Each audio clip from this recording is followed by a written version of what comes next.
Hello আসসালামু আলাইকুম। আমি সৌমি, ট্রাভেল উইথ মিশর আর একটা নতুন ভিডিওতে আপনাদের সবাইকে স্বাগত জানাচ্ছি। শুরুতেই সবাইকে ঈদ মোবারক। সবার ঈদ আশা করছি অনেক অনেক ভালো কাটছে। আর কোরবানি ঈদের সময় তো আসলে রোজার ঈদে মানুষ যেরকম সময় পায় সুন্দর করে গোসল করে রেডি হয়ে সবাই মিলে একসাথে খাওয়া দাওয়া, তারপর ঘুরতে যাওয়া, কিন্তু কোরবানি ঈদের ব্যাপারটা বা আমেজটাই একটু আলাদা। সারাদিন মানুষ গোশত নিয়ে থাকে, গোশত ভাগ বন্টন সব কিছু। তাই আমাদের বাসাতেও সেটার ব্যতিক্রম নয়।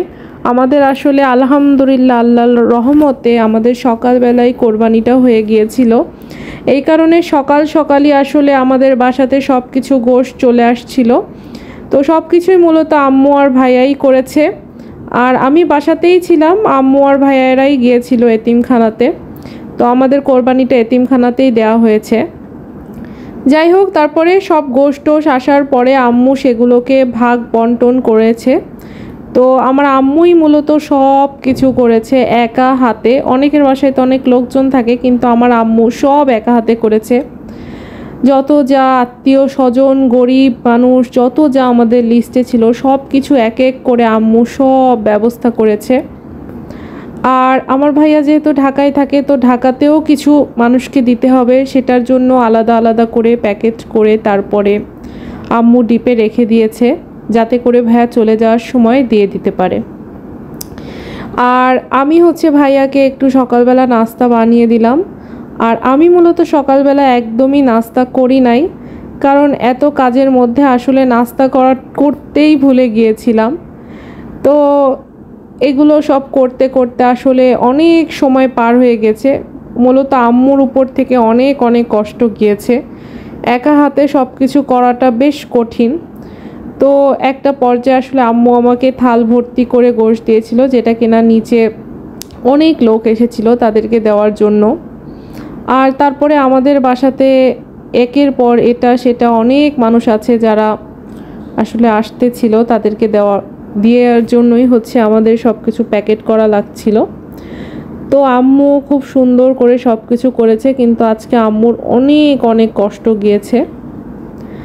আর এদিকে আমিও যে একটু রেডি হব বা একটু ছবি তুলতে চেয়েছিলাম, কোনো কিছু আসলে সম্ভব হয়নি।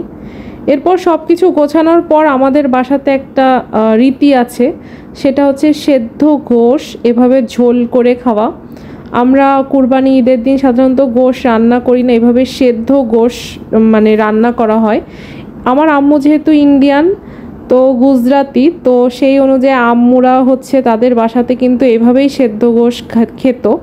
তো সেই রীতি অনুযায়ী আমরাও কিন্তু তার ব্যতিক্রম নয়। ছোটোবেলা থেকে আম্মু এইভাবে আমাদেরকে সেদ্ধ গোশ রান্না করে দেয়। গোশ আমরা রান্না করি না, এভাবে সেদ্ধ গোশ খেতে কিন্তু খুবই মজা। ইন্ডিয়াতে আমার খালামণিরাও কিন্তু এইভাবে রান্না করে। আপনাদের যদি রেসিপি লাগে অবশ্যই আমাকে বলবেন, আম্মুর কাছ থেকে রেসিপি নিয়ে আপনাদের সাথে এই রেসিপিটা শেয়ার করব। ট্রাস্ট মি, এত মজা এত মজা। এই সেদ্ধ গোশটাই খেতে সারাদিন এত এত ভালো লাগে। আমার আবার প্রথম দিন কোরবানির গোশটা বেশ খানিকটাই খাই, কিন্তু তারপরে আসলে আর খাওয়া হয় না ওভাবে। তো আমি এদিকে মালিহা আসছিল আমাদের বাসাতে। মালিহার ছোট বোন হয়েছে, এটা তো আপনাদের ভিডিওতে দেখিয়েছি। তো ও ওর বাসাতেই আছে, আমার ভাবি তার বাপের বাড়িতেই আছে। তো ওদের বাসাটাও আমাদের বাসার প্রায় কাছাকাছি। তো যেহেতু উনি আসতে পারবে না, কারণ ওনার একটা অপারেশনের সিজারে হয়েছে যেহেতু, এই জন্য। কিন্তু মালিহা আমাদের বাসাতে এসেছে। তো আসার পরে আসলে ও কেকটা এত এত পছন্দ করে, স্পেশালি চকলেট কেক। তাই ওর জন্য আমি একটু অর্ডার করে দিলাম। তো আলহামদুলিল্লাহ কেকটা অনেক অনেক মজা ছিল। এরপর মালিহা, আমি আর আমাদের ফাইজা, ওরা আমরা ছাদে গিয়েছিলাম। তো আমরা যেহেতু সাজুগুজু করে কোনো ছবি তুলতে পারিনি, কিন্তু তারপরও আমরা ছাদে যে একটু তিনজনে মিলে মজা করলাম। দুই পাশে। ওমা, এটা কিভাবে সম্ভব? এটা কি আদৌ সম্ভব? আজকে ঈদের বিকাল, আর বিকাল বেলা আমরা আসছি একটু ছাদে, কিন্তু আমরা সাজুগুজু করি নাই। হ্যাঁ, আমরা ফকিনীর মতো ছাদে আসছি। আমরা কেউই এখন ছবি তুলতে রাজি না। আর আসছি ওই যে আমাদের অনেক দিন ধরে পুষিকে দেখা হয়নি, তাই পুষির সাথে দেখা করতে আসছি। এই মেয়েটার সাথে দেখা আমার অনেক আগেই হয়ে গেছে, আর আমার লিটিল ভাইজি পুষিকে দেখবে, আমার লিটিল ভাইজি পুষিকে দেখবে। চলেন আপনাদেরকে পুষিকে দেখাচ্ছে। এই দেখেন পুষির কত প্রকারের ঢং, এটাই আপনারা এখন দেখতে পারবেন। দেখেন ওই দেখেন ওই যে শুয়ে পড়লো। এই ঢং দেখে আমরা আর বাঁচি না। এত নাটক কোন থিয়েটার দিয়ে শিখিছো বলে দাও না একটু। দেখেন কি নাটকটা না করতেছে এই বেডা, খাই দাই করে মোটু সটু হইয়ে।